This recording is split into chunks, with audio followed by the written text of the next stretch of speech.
And welcome to Worldwide Canadian. In this episode, I'm going to tell you how to be more successful at DC fast chargers just like this one in Cookville, just outside of Bridgewater, Nova Scotia. Stick around.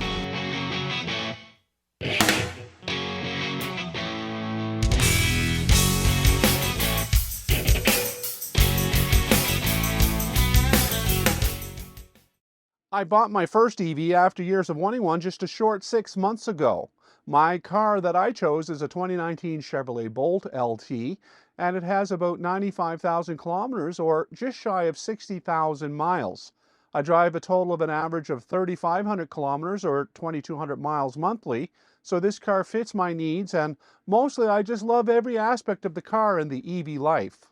One thing I come across while I'm away from home is people who are confused about how the charging works while on longer journeys.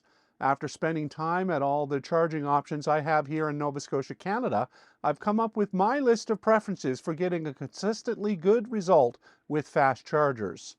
You see, I talk to folks every day who have trouble getting the chargers to work, and so in this video I wanted to lay out the steps that I find work the best for me and hope they can help you in your quest for efficient and reliable charging. First, let me start by saying I do the majority of my charging at home on a level 2 charger I installed even before I took delivery of my used 2019 Bolt on July 1st weekend this summer. For the rest of my charging, I try and use mostly the Flow network, which is the most widely available in the province. It's a DC fast charging network installed by Nova Scotia Power and operated for them by Flow, a Canadian company out of Quebec. I do use level 2 chargers at some destinations like the library parking garage in Halifax, some local dealers charging from time to time. I even use the odd paid level 2 charger if I'm going on a trip and staying close to one that will let me charge for a longer, cheaper charge. Most EV owners can confirm that the cost to charge on a DC fast charger ranges from the $15 per hour range up to about $20 per hour here in the province. We don't have by the kilowatt hour billing in Nova Scotia at this time, for the most part.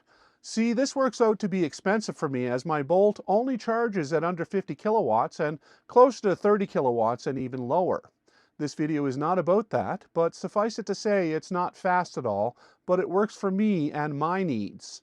I begin by following a hard and fast rule to use that minimum guesstimate on my Bolt, not the middle number, as I'm sure to always see that range for the way that I drive. My Bolt shows the minimum, average, and maximum range you can get with the amount of power that's in your battery. I know this might vary based on your car, and so I'm not going to give any advice about that at all.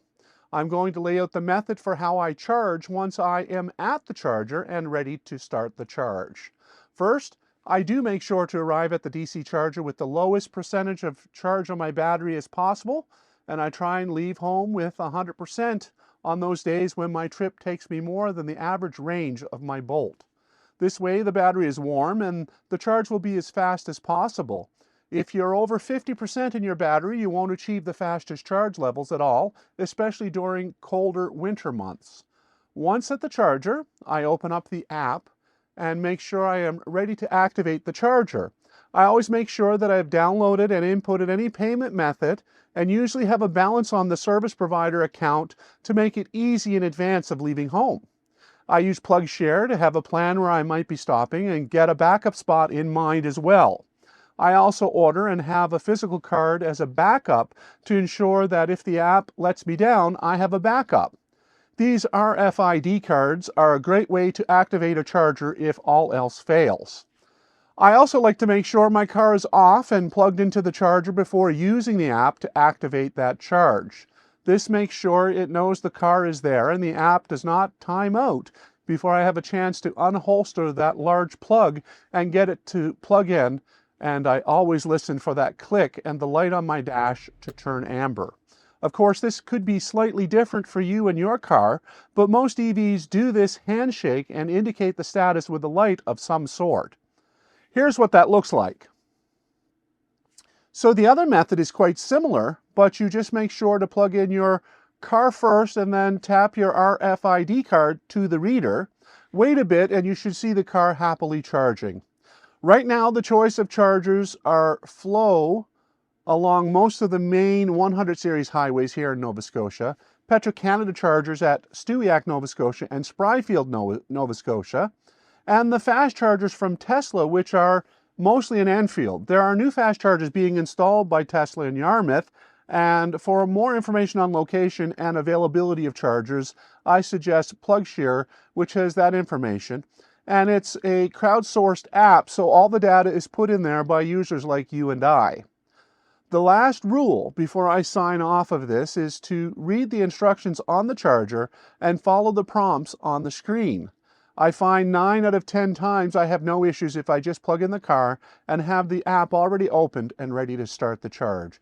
Also remember, it's best not to charge over 80% if possible, if you can make your next destination, because the charging slows down a lot. When you're all done, you can go into the app and stop the charge in some apps, and otherwise you can always go into your car where it says charging and you can hit that stop button. On the Bolt, it's a red stop button. Well, that's about it. It seems to work for me. I hope it will help you. Thanks for watching this episode of Worldwide Canadian. I'm Tim Clark. Please remember to leave any comments or questions in the comment section below, and I'll do my best to answer you. I love hearing from you, the viewer. See you next time right here on Worldwide Canadian.